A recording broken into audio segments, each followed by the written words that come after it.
call for unity.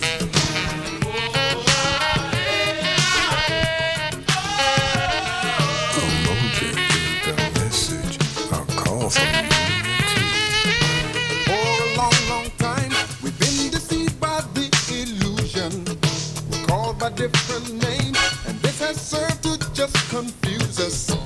When all is said and done, to be one's our revolution. Hotep, I'm Dr. Gloria Lattimore, peace host and producer of OmniU presents the H3O Art of Life show. The title of this show is Citizen Activists. It should have been Grassroots Citizens Activists, since that's what these ladies consider themselves to be, the grassroots. I am introducing them with their acronym. They are co-chairs of KAPOW. You know, when you saw the comic strips that, you know, Superman was, they had the little balloons over his head and he was KAPOW and BAM and all of this. Well, these are the KAPOW and BAM people. And this is Liane Casten, who is co-chair of KAPOW. And this is Beverly Walter, who is co-chair of KAPOW. And KAPOW means? Citizen Act to Protect Our Water. Okay, why do we need to protect our water? Beverly? Well, we started in February of 2010 because there were rumors that then Mayor Daley wanted to privatize the water. Privatize the water? The water system. How there do you were privatize rumors. water, Beverly? Well, like you do the parking meters. You would lease it out to some entity or some company, such as Aqua. I shouldn't mention names. Large water delivery companies, and then they would be the ones that would be collecting the money and collecting the profits. Okay. And the city would get some, upfront payment, but just like the parking meters, where the city got $3 billion, and the estimated revenue over 75 years is supposed to be at least $13 billion, the citizens would suffer. So we were really upset about that. And that got us into the issue of water. And then when we got into it, we realized there are just all of these other issues that are involved in it that most of the times people aren't even thinking about. And so that became our mission, to educate people about these issues that involve water. And of course, water is principle. I mean, water is life. Right. So these are issues we really need to know about.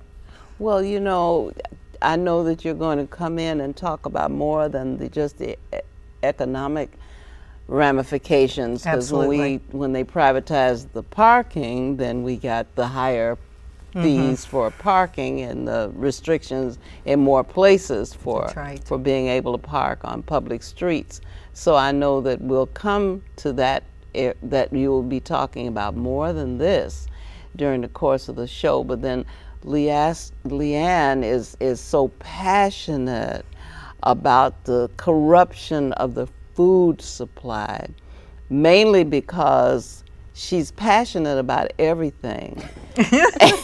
And when I had you on the show the last time, and we were talking about civil rights or human rights, the right to life, liberty, the pursuit of happiness, and then food, shelter, and water, then you got very passionate about the issue of food, the food supply. So I've gotta give you time to wind up, because I know you're gonna be, I'm fastening my seatbelt, I know you're gonna take off. You're going to be right. Okay. The food supply now is, for the most part, not completely at this point, but for the most part has been taken over by the corporate strength and agenda within factory farms that produce giant everything. And the factory farms have been going on now for quite a long time with serious and dire consequences. What's a factory farm? A factory farm is when you have many, many, many hundreds of acres that are either planted with genetically engineered seed, or when it comes to animals, it is a room that probably is a good 4 or 5 football fields in length and width, and you have over 5,000 head of cattle or 5,000 head of pork sitting there in little boxes, impossible for any of them to move around. They can't turn, they can't do anything, and they are bred inhumanely. They literally poop into wherever they poop, and as a consequence, a lot of the manure and the urine goes out into the surrounding countryside, polluting wells all over, destroying the water tables and destroying property values. And then when these animals are ready for going to the market, they are given all sorts of very quick hormones to increase their growth. But in the meantime, because the cages are so tiny, we are certain they're going to get more antibiotics than anyone should ever have, ruining the antibiotic supply for humans because we're eating the antibiotics through the food, and they're given the antibiotics because they're so close they'll get sick. So their diseases are going to be passed from one to the other. Therefore, they're going to be sick. Therefore, they're going to have the antibiotics. Then they're going to be given spurts of hormones so that they will grow. And in the meantime, instead of literally being able to eat the grass that cows usually have eaten all of their lives, they are going to be forced to eat genetically engineered product. And the genetically engineered product goes into their bodies. Therefore, we are going to be eating the genetically engineered meat that is coming from these pigs and cows. I have heard some of this before. I went to the National Health Federation conference this year, and then I periodically come across documentaries about this, and I'm told that when animals develop tumors as a result of being diseased, that it is permissible to cut away the tumorous part of the animal and sell the remainder.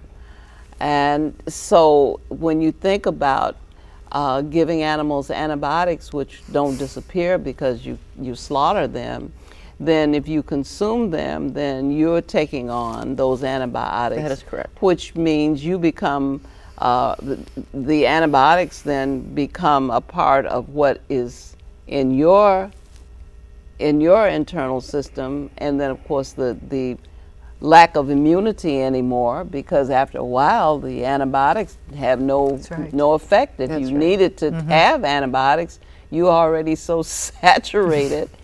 You got something very close that I want to add. We are now talking about what is also going into our bodies, okay? And when I talked about genetically engineered feed for the cows and the pigs, we are also talking about genetically engineered food for us. Okay. And the genetically engineered food for us has been established by the FDA, watch my words, as equivalent, substantially equivalent. To what's grown naturally? Yes. That is a piece of PR to make people feel that genetically engineered food is substantially equivalent to organic or natural food. Well, you just can't go around using words like genetically engineered without explaining what the difference is. Okay, and I will. something natural and something genetically engineered. You want me to explain that? I do. Okay. Picture this, and this is my imagination because I've never seen it happen. You've got a virus, you've got a bacteria, you've got a gene from another species. I don't know what the gene would be because I'm not there in the laboratory, but viruses and bacteria for sure. And you get a little gun, a little shot, an instrument, whatever it is, and you take the virus, bacteria, or substance from another animal, and you stick a normal seed with this. Okay. And you infuse it. Infuse it. That's a very good word. And once you've infused it, once you have infused it, you have the beginning of genetically engineered food. What happens then is not substantially equivalent. There's nothing close to being substantially equivalent. The genetically engineered food is supposed to be able to be able to push away weeds and to push away pesticides, other pests, And instead, it's basically failing. So while the chemical companies that are selling genetically engineered food are telling you you're going to have less pesticides, the truth is, after a period of time, you need more pesticides and you need stronger pesticides. Reason being, nature is smarter than the chemists. And nature comes back and creates super weeds and brilliantly resistant pests. I always thought that if every plant, being a farm girl, every plant that I ever saw had an insect that was indigenous to the plant. So when the plant started growing, for example, when squash starts growing, you get cutworms. Cutworms come along and they cut the blossom off, which will prevent the formation of the squash. So in order to prevent that from happening, you have to sprinkle flour and other kinds of concoctions that you have in your kitchen, because you have to stand on the side of the squash. And you have to be the shepherd of the squash, and you have to oppose the cutworms. So you depopulate the cutworms so that the squash can thrive. Cabbage have an insect indigenous to the cabbage. Tomatoes, everything you grow. If the insect that is indigenous to the plant won't eat it, then maybe you better not. You got it. Because you get perfect cabbages. Yeah. They don't have any holes anymore. Right. Green leafy vegetables don't have any holes anymore. You know, everything is all nice and uniform and sitting in little rows in the supermarket. The life that is supposed to grow with the life of the plant or the fruit is destroyed by obviously something going on with the plant. By poisonous chemicals, and make sure you understand they are poisonous. These are very unhealthy products to eat. Now, if I were a scientist in the agriculture department of one of the universities, where some of these bioengineering manufacturing companies give a lot of money, there will be never any research I can do on the health and safety of the plants, because Or at least you can't report it. I can't, if I've done it, and dare not report it, because I would find myself out of a job. Okay. What are chemical companies doing involved in the food supply? Why? In one case, one of the chemical companies, dare I mention the name? No, you dare not. Okay. One of the chemical companies has said publicly they want to take over the entire food supply of the world. And they plan on doing it because they're counting on, catch this, the birds and the bees to take, and the wind, to pollinate another field that perhaps is even a few acres away. And then once the other field is pollinated, even though it doesn't belong to them, then they can go and sue the other farmer for the illegal use of their patented seeds. Yes, I've seen those stories. Yes. I've seen those stories Yes. where a farmer is actually trying to have an organic farm Right. and doesn't want any of the genetically modified seed to be or products on his farm, found these plants growing on his farm with no and then- reason at all. Right, and then get in trouble because something that he does not want on his farm has found a way, as you say, with the wind blowing seed, with the birds dropping them, bees with the pollinating. bees pollinating. So it's a catch-22. In fact, did I hear somewhere that there are poultry farmers that are required to grow poultry that they get from certain companies, certain corporations? They cannot just grow their own and not have to follow guidelines and use feed that is genetically modified, you know, chicken feed. Well, it's getting worse than that. Two topics. Number one topic is that once the poor farmer finds genetically engineered crops growing on his land, and he's an organic farmer and didn't want them, but he's small, he's not big, he doesn't have huge corporate money behind him, there's a good chance that his farm will be taken over by the very corporation that trespassed on his land, that ruined his ability to That make ran a him buck. out of business. Put him out of business, exactly. And that's the way this corporation is going to be able to take over the entire agriculture of the world. By contaminating all the land. Thank you. By contaminating all the land that they can tell their bees in the wind to do. Okay? That's exactly what they're doing. Either that or they're going to fine and demand from the farmer restitution, and that poor farmer has to come up with anywhere between $25,000 Money that they can't possibly raise. Thank you. Thank you. You're talking about as much as $100,000 the farmer has to come up with in order to pay restitution for stuff he didn't want in the first place, which is an act of absolute unconscionable behavior. And unfortunately, the courts have gone along with these policies. Well, right. you're talking about privatized food supply, and now you're talking about privatized water supply. Now, among other things, I know that some of the literature that I've gotten has talked about the standards that currently have to be met by municipalities in terms of the water, the purity of the water.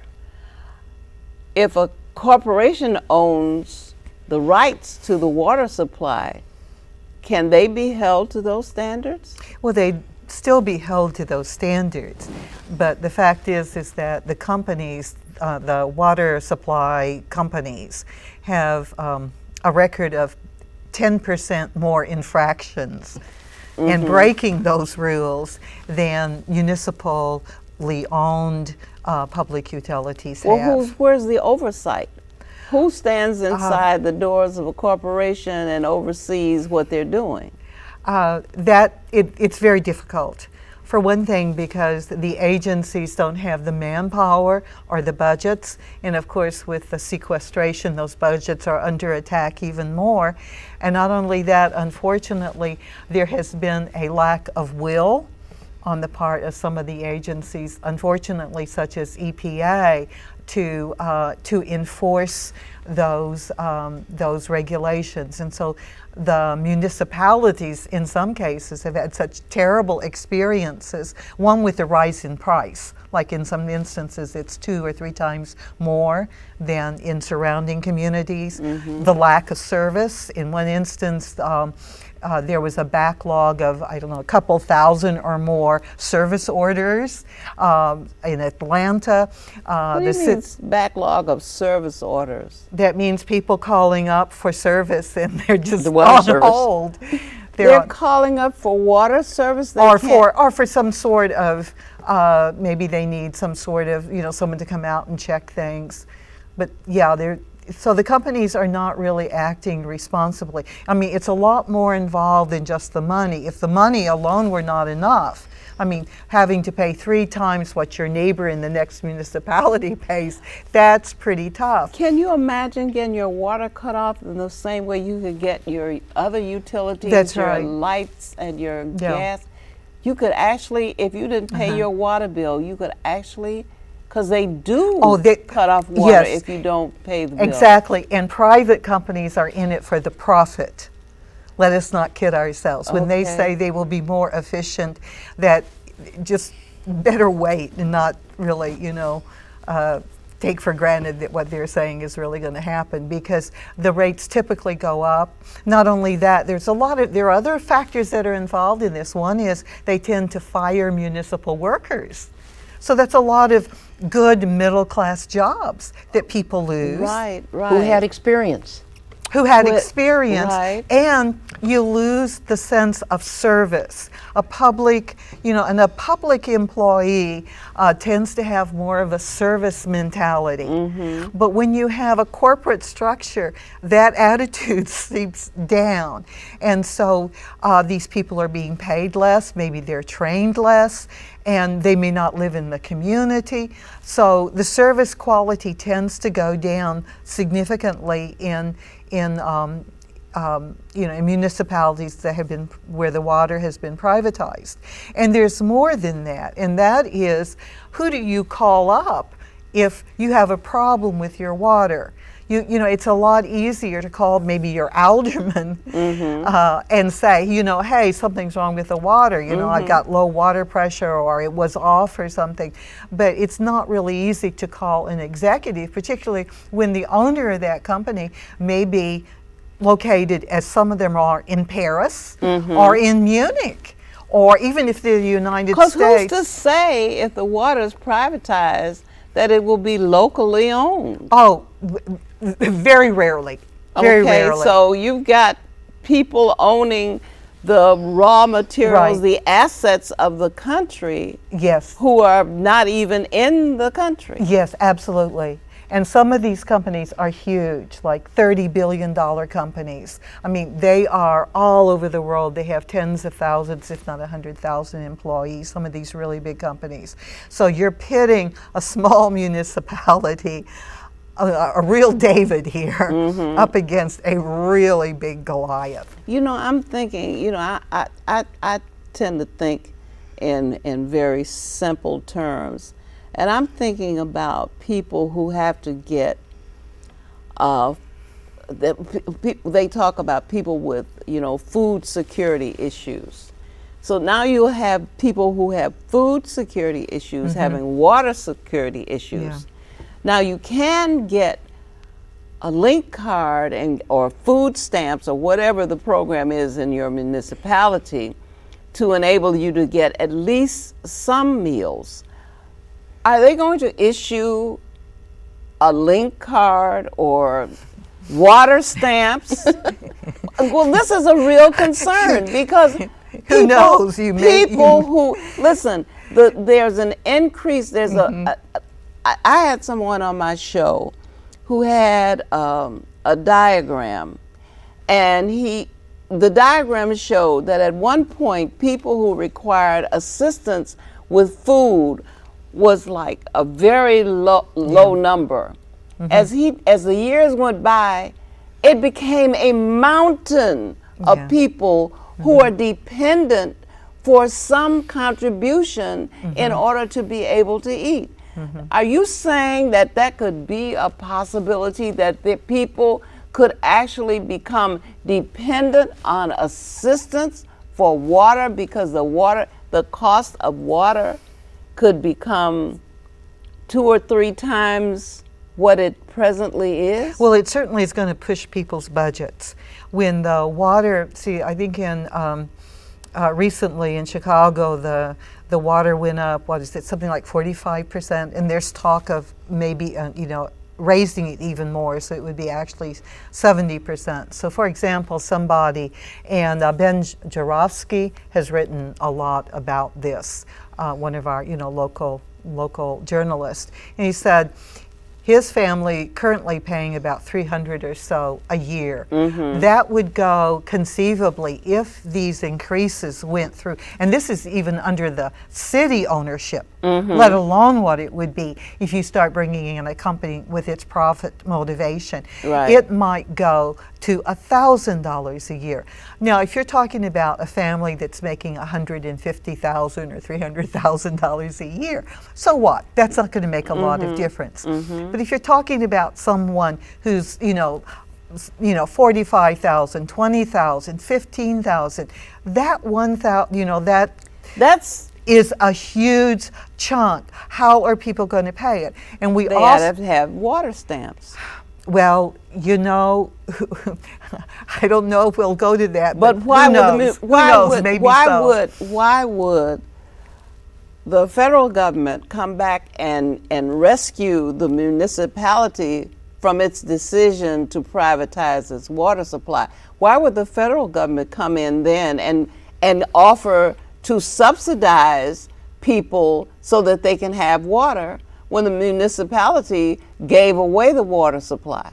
Not only that, the federal government at this point is not in a position to even to do that if it wanted to do it.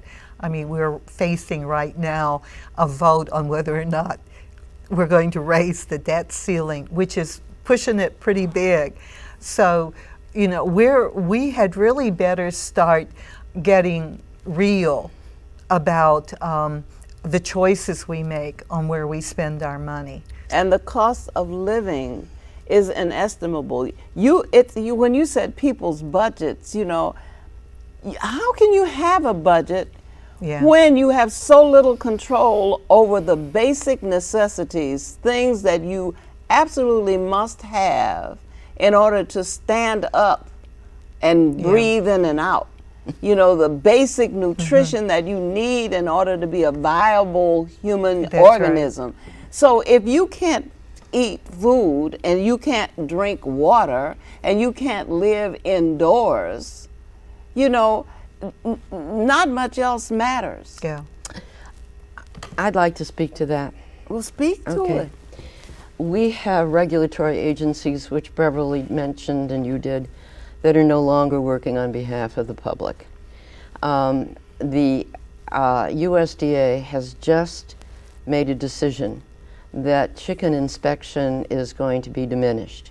Many years ago, I wrote a major story in a major magazine, Mother Jones Magazine, on what had happened under the Reagan years with beef inspection.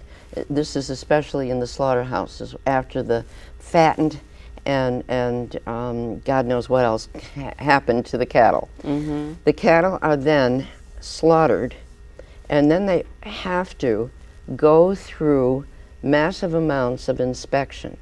So you've got beef inspectors who are supposed to be inspecting a line. What you basically have is, under the Reagan administration, and I'm bringing it back into history because it's now happening with chickens, so bear with me. You have the Reagan administration allowing for something called streamlined inspection service, which meant the lines that were putting the cattle through to be inspected were speeded up to the point where maybe there were 60 in a minute. And it was impossible for any inspector to be able to do a job on what was going on with any one of the cattle. And at times, some of these big slaughterhouses were so corrupt that should a diseased cattle get into the line and identified, and the inspector says, stop, we've got to take this cattle off the line, what the owners of the factory would say is, put it back. And you had a great deal of potential problems with human health because some of the diseased cattle and parts of it were getting into the food chain. Now, why am I mentioning this? My story went into Congress. Literally, Mother Jones Magazine took that story and put it into the hands of every member of Congress. And Congress immediately stopped what was called streamlined inspection service, and they went back to normal. It's happening again with chickens, and the chickens are no longer being either inspected or the line is going so fast that the inspectors cannot identify a sick chicken. So they forgot. We have a sense of history that is maybe as long as my earlobe, and it's just not happening anymore. So that we have to now be ever mindful of our own chicken when it's coming off the line, or our own turkeys when it's coming off the line. And you know, it sounds dire. It really is dire, because what has become the new religion in our country is corporate profits. And the FDA, Federal Drug Administration, the USDA, U.S. Department of Agriculture, and the EPA, Environmental Protection Agency, are all now working mostly, not completely, but mostly on behalf of the polluters. Mostly. And they've been given orders to do so. And it's easy to look why that might be happening, because many of the inspectors, it's the revolving door. Either they came from the industry that they're supposed to regulate, or after they leave the agency, they're taking jobs. And some people do it both ways. They start with the industry, they regulate for a while, and then they go back to the industry. It's a revolving door. And so it's really, it's really urgent that people become aware of this, because it's at the point where, I mean, everything is interrelated, and of course it all goes back to our food and water. If you talk about nuclear issue, that's related to food and water, because it gets into the radiation gets into our food and water. If you're talking about pesticides, well, and agriculture and the use of pesticides and hormones in agriculture, that gets into our food, it gets into our water system. If you're talking about politics, there's no way, to separate the politics from our food and water at this point. But it's all interrelated. It's really hard to separate all of those pieces. And it's gotten to the point now where I think more and more people are becoming really, aware of this, because the degree of what's happening is just, it's gotten worse and worse and worse. But it all comes back to people. And not only does it affect us as people, it doesn't matter who you are. I mean, whatever part of the city, whatever part of the country you're living in, we're all going to be impacted. And so it's really important for people to realize that. So I'm really glad you decided to focus on this, but it's also important that people begin to contact their representatives, their legislators, and say, hey, what's going on here? We deserve clean food. We deserve clean water. And what are you doing? What are you doing to make sure? Well, Representative, you deserve clean food and you deserve clean water. It's not like, I understand that bottled water is mainly unregulated, so you really don't know what anybody's putting in a bottle when you're buying bottled water. And it's plastic, and that's the last thing we need to add to the landfill. So, here you are, you're not asking people to do something for people and they're not impacted by the problem themselves. They too, they have families. They are impacted by these problems. If the food supply is corrupted, if the water supply is virtually sold out from under us, then we all have a stake in trying to correct that and trying to at least be aware of the issues involved, so that nobody don't find out after the fact. Kapow means that you're on the defensive from the beginning. You don't show up late and then try to figure out what's going on. Yeah, and that's why we want to be to anticipate what might happen. For one thing, with the privatization, another thing that you lose is not only control over your utility, any direct control over the utility, but it begins to hollow out government. So government shrinks and shrinks and shrinks, and the corporations grow larger and larger and larger. And the government supposedly is there, at least in part, to kind of protect us. Even if it wanted to, it could not, it could get to the point, unless we begin to really take action, to hold these people accountable, then it will be really, really difficult to rein in these corporations. I mean, you're talking about a corporation that is over there in Paris, and it's a $30 billion company. How do you fight something like that? And well, it couldn't be a $30 billion dollar company if we didn't buy whatever that Exactly. 30 billion, Yeah. somehow I think this kind of boils down to consumerism. Absolutely. We have to decide in some ways, in more ways, what we are going to consume, and what quantity of that. Because we tend to Americans are noted for overconsumption. We waste, we buy a lot of stuff, and then we throw away a lot of stuff, and we let a lot of stuff spoil.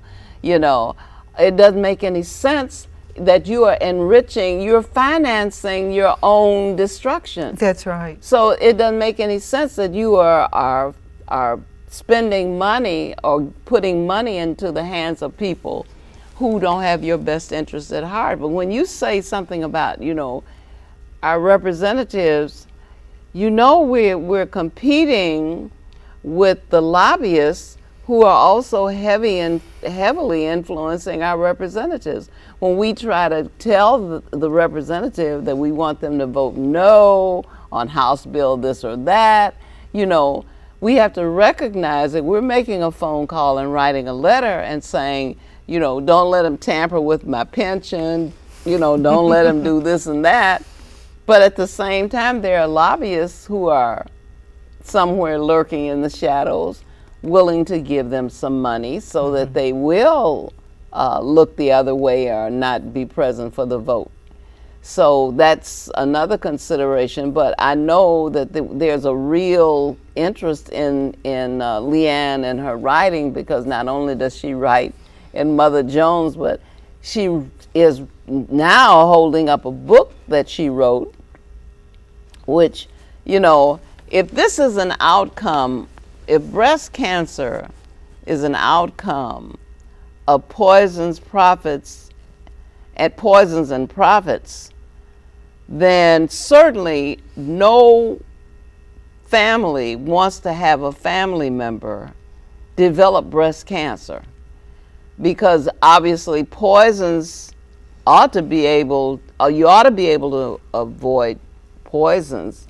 If you put a skull and crossbones on the label, I should be able to know that that's poison. You're not going to get a skull and crossbones, but you will know this, okay? And the reason I'm holding the book up is because some of our illness is directly attributable to the food we're eating, okay? And there are two kinds of breast cancer is 70% preventable, okay? Yes, you do have a history, one might have a history, and that's part of the other percent.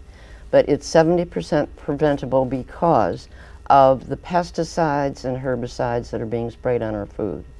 And we're eating food that is literally going to be able to give us breast cancer. We're also getting food, we're also getting grass that's poisoned by some of these pesticides in order to get rid of the weeds.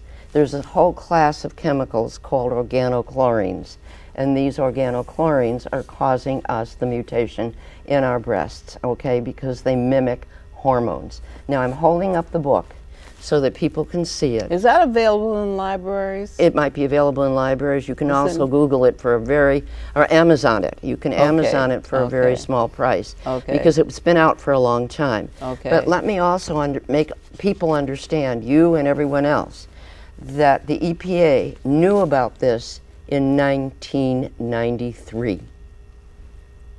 How many years ago is that? Well, 1993 and 2013. I think if you do the math, you'll find out you've got about 10 or 20, was it 20 years? 20 years. 20 years. They've known about it for 20 years, and no one has done a thing to correct what is a known, attributable problem. They know it. They know what causes some of the breast cancer. And the reason I'm mentioning this is because it's also in our food. When you start to spray with some of these organochlorines, which, you know, there are all sorts of fancy names for them, what you're doing is literally putting poison on our food. And that's why part of the title is called Poisons. And that's why the profits come in, because someone else's profit is more important than anybody's life. My life is not as important as their profit. Well, you know, there are some things that if we read and know this book, and I find the chapters very interesting. If we have this information, you know, the buck stops here. Yeah. If I know that genetically modified foods contribute to ill health, then it's my job to go and find sources of food, organic food, so that I can avoid an overconsumption, because you probably can't get around some of it. An overconsumption of that kind of food, so that you're just not saturated with it. You just put your finger on an important point. Yes. There's an effort now to label genetically engineered food. I know, weren't you? Did you go down to the meeting? Yeah, I we went were down to both the meeting. there. Okay. Yes. We were both there, and right. it was a very important meeting, because I would say not only was the hearing room filled with people, but there was a huge outer room that was packed with people, and I'm taking an educated guess, 90% of them were for labels, not at least that many. But you're talking about the manufacturing of genetically engineered food. The manufacturers are pouring millions into stopping it, and to lie about what they are saying, so that the consumer is confused and About what is about what's happening, and the vote therefore will be not to label genetically engineered food. You can label organic, that's okay, but you can't at this point label genetically engineered food in California. There's going to be a vote in the state of Washington, and there will be eventually a vote in the state of Illinois, because what we did when we went down to the hearing was speak to members of the Agricultural Committee of the Senate in Illinois. And people spoke about the dangers of genetic engineering. And there were a few gentlemen who did speak for genetically engineered food, saying there were no differences. There are many differences, but I don't think we have the time right now to talk about them. You know what? Whatever happened to nature?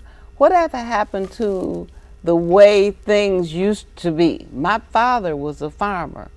He planted seeds, things grew, we weeded them with a hoe, we harvested them, we cultivated them, we harvested them, we preserved them, we consumed them, we were healthy. We lived long, productive lives. We didn't have any help from any corporation. We didn't have any chemical pesticides. There were always things that were done that came from natural things that you could use that would discourage the pests from devouring. Our main problem was rabbits getting into the garden. You know? Must not have had a cat. No, we didn't have a cat. Do you have a cat that takes care of your rabbit problem? Okay. Yeah, we had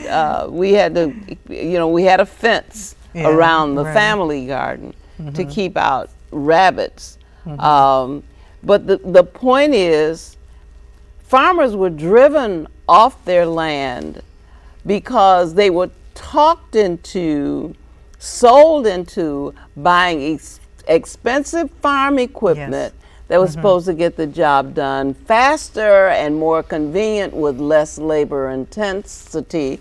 And consequently, they took out loans against land. You know, they borrowed based on the value of And then property. couldn't pay. And then now they've got this tractor and they've got these other things, and they can't make the payments because now the market is controlled, and so that you can't get your supply, your supply of whatever it is you're producing. You can't get your produce to market, or you can't compete with the price on the market. That everything is being raised in so-called third world countries. So the foods that are coming in from other places sell for less than yours, and you can't sell yours at that price at all because you can't make any money at all to pay these bills you now have that you didn't used to have. Yeah.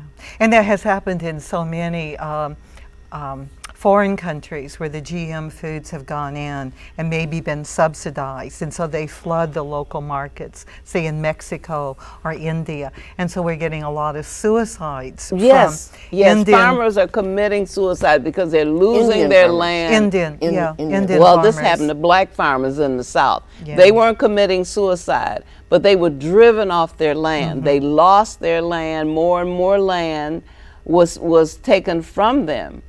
And consequently, now you have, a farmer is practically a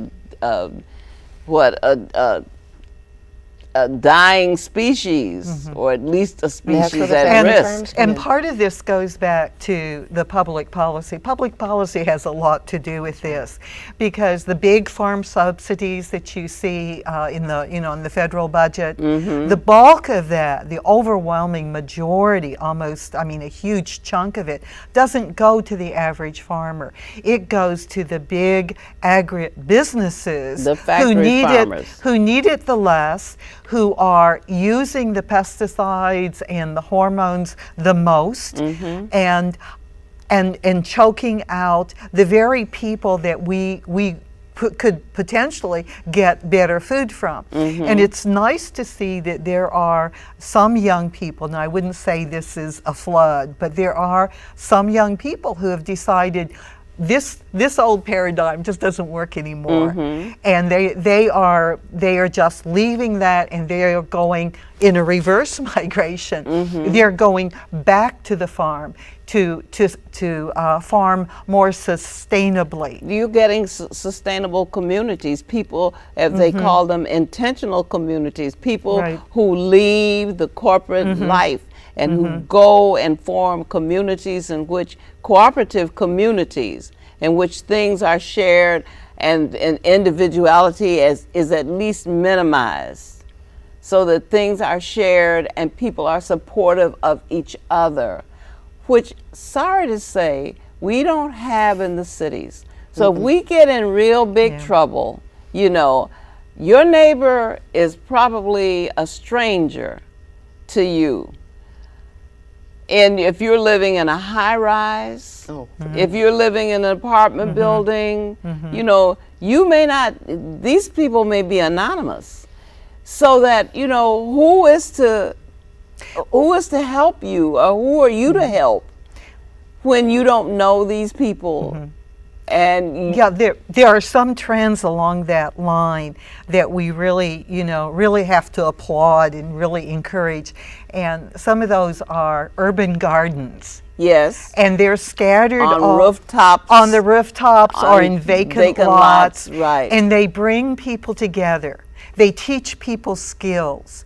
And then people get to know each other. And not only that, they get to really appreciate the land, the soil, just being with soil. I love to garden. And it's good to be close to the earth. It's gratifying to be there with the plants. It is wonderful so to see that you were able. Now, I'm called a flower pot gardener because I do everything in pots.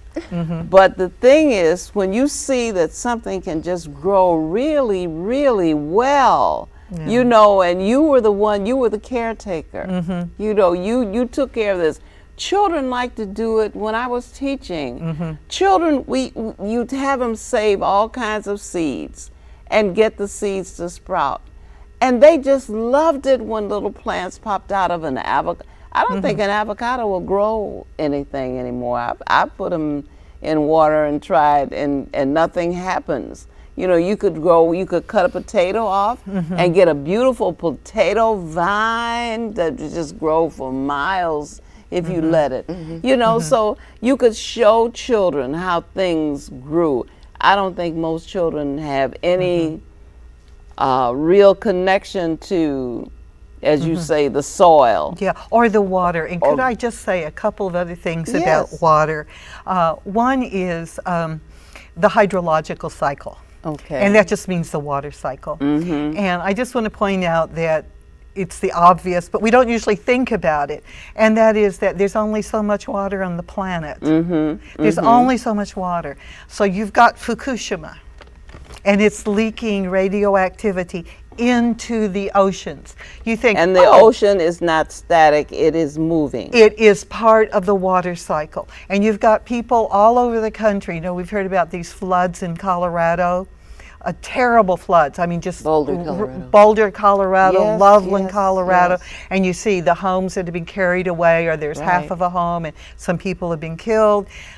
But there's a whole other component to it too. And that is that fracking, you know, where they go down very deep for oil and gas, and they use very toxic chemicals, 600 or more chemicals, and some of those are many of them, almost all of them, are poison, like benzene, which is a known carcinogen. Well, those pipes broke. Yes. So it's releasing not only the devastation of the mud and the water, it's releasing the contaminated oil. And when you go down that deep, like 2 miles down, you run into radioactivity. You run into radon and radium. And radon is like the #1 cause of lung cancer. So we are talking about really serious issues. And so you think, well, we live in Chicago, and we've got the Great Lakes, and we don't have to worry about that. Because that water just, you know, it just circulates. And so the more it evaporates from the surface of the earth, and it comes down again. Back down in rain. Back down in rain. So all of these pesticides that go into agriculture, or into, you know, the hormones that go into the cattle, whatever, those do not immediately disintegrate. And we are finding even minute, I mean, I don't want to panic people, because there's not that high a concentration in Lake Michigan, but it begins to add up, because it's not just one dose you're having. I mean, you drink that water every day. You know, you brush your teeth every day. And you're told to have 8 glasses of it. Yeah.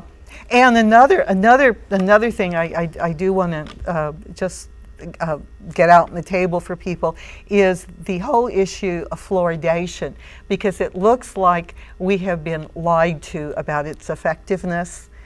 It is supposed to get rid of cavities, Right. but fluoride only works best if it's right on the teeth. When you drink it, it's not going to have that kind of impact. And not only that, studies are showing that in countries that have not used fluoridation, in comparison to countries or towns or municipalities that have used fluoridation, there is a similar decrease in cavities.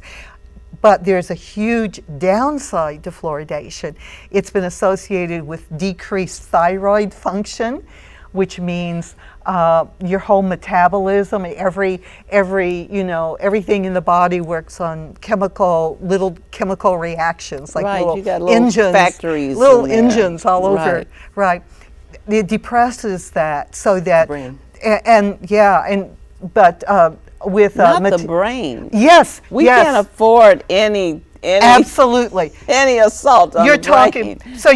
you're talking about a population that is really under assault now. We're under assault for our food. We're under assault by the quality of water we have, and the things that go in it are, people will be less less vibrant, less Less energetic. interactive with each other. You know, they're always on the phone, you know, texting each other, but not relating Right. to each other. And you add on top of it that children who are in the womb and exposed to the fluoride can have several, you know, IQ points less. Not because of their genetics, but because of the water that they're exposed to. Stop. Same thing with the pesticides. If a pregnant mom eats 2 Great Lakes fish a month, and some women have to because that's the only place they get their protein, they're going to give birth to children whose IQs are lower. And Really? that's been absolutely proven in a number of especially important tests that no one wants you to know about. If you're eating Great Lakes fish, which are contaminated with these runoff pesticides, and if you're eating them twice a month and you're pregnant, your child is going to be born with less IQ and less intellectual capacity than kids their same age who have not been exposed to these pesticides. Well, you know, you keep using foreign terms like water quality, food quality. You know, people are mostly concerned about having enough to eat, not starving. In other countries, people walk miles to get water, clean water, you know, and suffer from famine and what have you. This is having famine in the midst of plenty. That's right. There's water everywhere. There's food everywhere. And it's Absolutely. not all of it is good. It's like it's an illusion. It's almost an illusion because the food that we're eating is not as nutritious. That's right. How can it be when the soil that it's being grown in is practically dead? It doesn't have the nutrients that it doesn't. used to It's have. not alive like soil You know, used like to your be. father had nutrients in his Yeah. soil. of alive. course, You of saw course. worms. There was animal manure Worms out to there. enrich the That's soil. You know, you'd stick your spade in the water and you, in the soil, and you'd bring it up, and it'd just be full of worms and 'cause life. Because it was full alive. of life. And so, if was the vibrant. if the soil is dead, then what's going to happen? Is to it the true that plants? Lake Erie is dead? I understand that. If they've done a lot of If a improvement lake with it. cannot support life, if a body of water cannot support life, it is dead. In the same way, if soil cannot support life, it is dead. No Yeah. question. So I understand that at one point Lake Erie was dead That's because right. it could not support life. Now, how do you kill a lake? You know, how do you kill land? Yeah, you have to be. You Yeah. know, this is, well, we're not going to answer those questions We today. can do one thing though. There are several things Good. we need to do. One, yes, we need to We have got labels. 2 minutes to know what We they need to are. have labels. We need to get people out there talking to their supermarkets, saying that I really need certain kinds of food, and I'm Or going to. buying them when they come. That's right. We need people to support the good food and not take the easily advertised food. Okay, we have to be careful about the ads. Don't run in just because you see an ad, guys. This is important. We need to make sure we choose wisely, use our pocketbooks, and use our voices. We've got to start making lots of noise and demanding healthy food. Very good. And That's I'd like to add one thing really Okay. quick, and that is that there are agencies out there that are trying to clean up the lake and clean up the rivers. There are many organizations like Friends of the River or Alliance for the Great Lakes. We need to support those. And we also need to make sure that the regulations that are on there, that we're pushing to hold the regulators accountable so that the rules that are there, like the Clean Water Act, are actually enforced. All right, ladies. Thank you so much for It's been a coming. pleasure. It was Yes. wonderful. Yeah. See, Yeah. I told you. Delightful. Nice being with you. Thank you. Been deceived by the illusion. We're called by different names, and this has served to just confuse us. When all is said and done, to be one's our revolution. We never stand alone, 'cause unity's our resolution.